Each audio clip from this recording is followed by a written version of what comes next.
Welcome back to the next episode in the Divi DeFi educational series. This is number 7 on that list, and it's going to go over the risks of DeFi. Yes, so that we are going to learn what you should know about specific DeFi risks and understanding the potential risks involved with DeFi, and this will keep you safe while you dip into Divi DeFi. So yes, we are one step closer to the Divi DeFi platform coming out. That will come at the end of the series, which we do have 1, 2, 3, 4, 5 more to go. And if you want to read these articles yourself right now for what's been released, you can go to diviproject.org, click on Divi blogs, and all the articles will be listed for you. Or I do have a beautifully made playlist for you guys where you can just listen in on it, and as well as each one of these videos has links to the specific blog. But yes, let's go over the next article right now because this is an important one. We need to know how to stay safe. This is where the most common areas that people lose money when they dip into liquidity pools and yield farming. So here we go. To keep you safe and give you the information you need to make informed decisions about DeFi, we need to cover some of the more common risks associated with decentralized finance. The following list is not comprehensive, but it does comprise the most common areas where funds get lost. And now here are the 5 most common areas. It is impermanent loss, slippage, bugged smart contracts, social engineering, and finally rug pulls. Now, this isn't all of the risks that are involved with it, but these are the most common that a person will lose money on. So let's start off with impermanent loss. Impermanent loss is a phenomenon that can occur when participating in DeFi protocols. It refers to the potential of value that a liquidity provider may experience due to fluctuations in values of the assets in a liquidity pool. Now, compared to simply holding the assets in your wallet.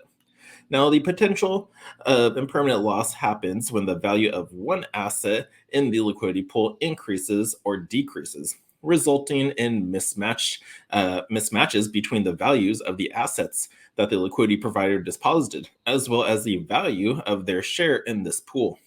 Now, this loss is considered impermanent because it is not a permanent reduction in the value of the asset, but rather a temporary fluctuation. The impermanent loss only turns into a realized loss if you withdraw from the liquidity your position while experiencing the impermanent loss. So yeah, so you can either keep it in there fully or just if you pull it out, it's lost at that time. But for a more granular look at impermanent loss and a helpful example, please refer to the linked article.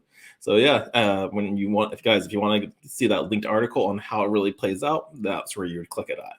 But now let's go over slippage. What is slippage?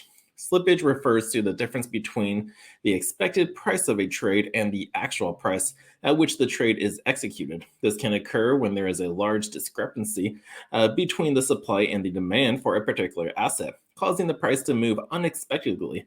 This can be especially common in markets with low liquidity. Now, slippage can be a serious issue because it can lead to unexpected losses for users who are trading on a decentralized exchange. To avoid slippage, DeFi users should carefully consider the potential for price movement before placing trades. Okay. Next up are bug smart contracts.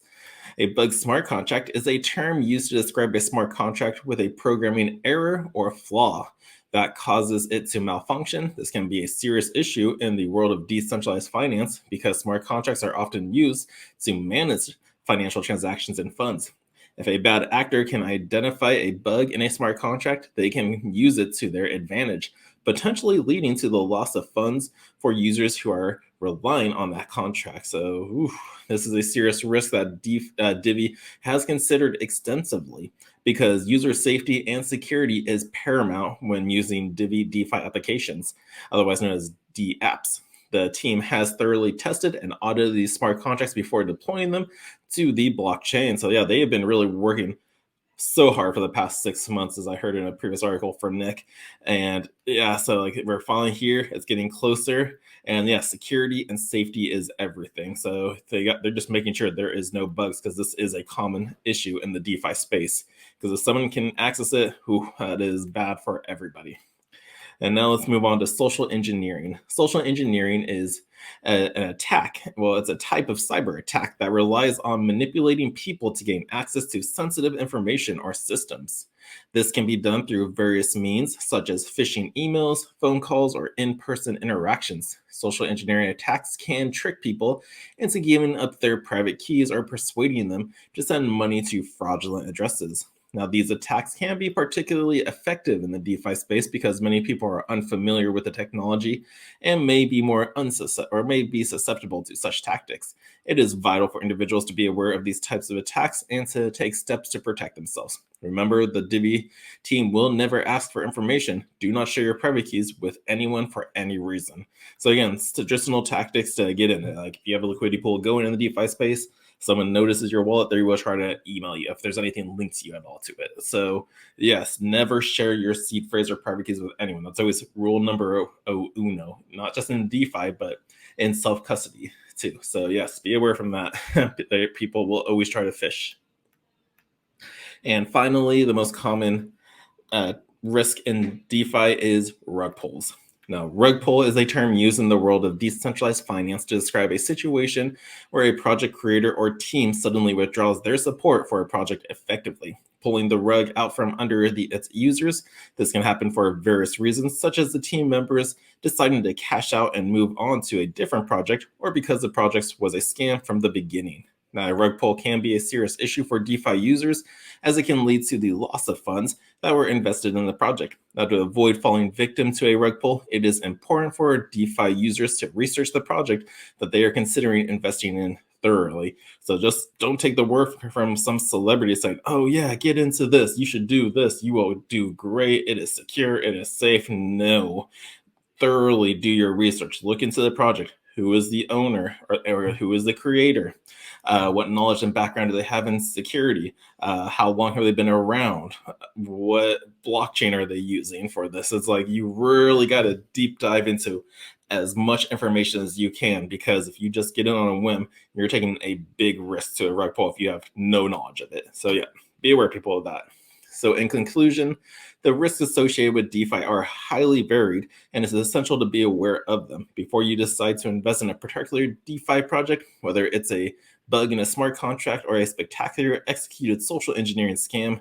You should know what to watch out for. While no single solution can eliminate all risks, the Divi project team is working hard every day to build an ecosystem that is safe and secure as possible. We encourage users to reach out directly in our Discord channel with any concerns or questions they may have. So yeah, great article right here. Very great big source of information and knowledge out there for those of you learning about cryptocurrencies, blockchain, and DeFi and everything. So again, this was number 7 of the educational series. Our next one will be the Divi Bridge and how they made that and worked on it. So definitely look forward to that. And as always, hit that thumbs up for me. Subscribe to the channel if you haven't done so. Until next time, the Crypto Sherpa is out.